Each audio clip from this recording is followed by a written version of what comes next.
Hello hi Darshan नमस्ते and welcome back to my mini vlog साथीहरू। आज चाहिँ म कास्टेलो ब्राङ्को यानि कि पोर्चुगलको क्यापिटल सिटीबाट 200 किलोमिटर गाडीमा टाढा कास्टेलो ब्राङ्को भन्ने आएको छु। यहाँ आएर चाहिँ मुख्य दृश्यहरू यहाँहरूसम्म पसिन चाहन्छु। यो चाहिँ एकदम हाइटमा छ सहरदेखि, अनि तल सहरहरू पनि देखाउँछु। पुरानो बिल्डिङहरू देखेको छ। अब यहाँबाट प्रवेश हुन्छ। सायद टिकट लिनुपर्छ पर्दैन थाहा छैन। अनि छु म पहिलोचोटि हो मेरो फर्स्ट टाइम। यहाँबाट छिरौँ हामी है, कास्टल जाँदैछु हामी। लगभग आइपुगेको अवस्था। पुरानो बिल्डिङहरू ल यस्तो एकदमै पिसफुल ठाउँ रहेछ। तल सहरको सबैदेखि धेरै माथि छ। एक्ज्याक्ट चाहिँ कति छ थाहा भएन, त्यही पनि निकै माथि छ। यो ठाउँबाट म तपाईँहरूलाई तलको दृश्यहरू देखाउँछु। एकदमै शान्त वातावरणमा एकदम हाइटमा छ। यहाँबाट जाउँ। पुरानो कास्टल ढुङ्गाले बनेको बाटो।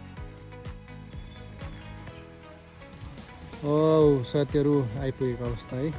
तलको सहर चाहिँ यसरी देखिन्छ। म तल त्यो देखिरहेको सहरको कुनै ठाउँबाट आएको। यो चाहिँ माथि हाइटमा छ।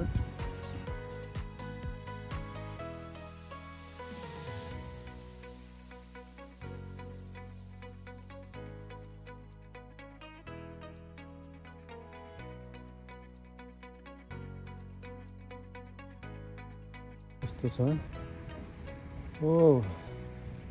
यहाँ बाटो चाहिँ हामीले हेर्न सक्छौँ है साथीहरू।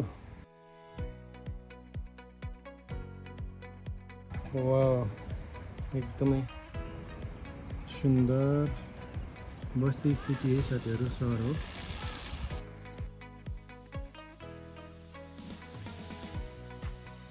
हेलो हाई वेलकम तपाईँहरूलाई देखाउँछु है त।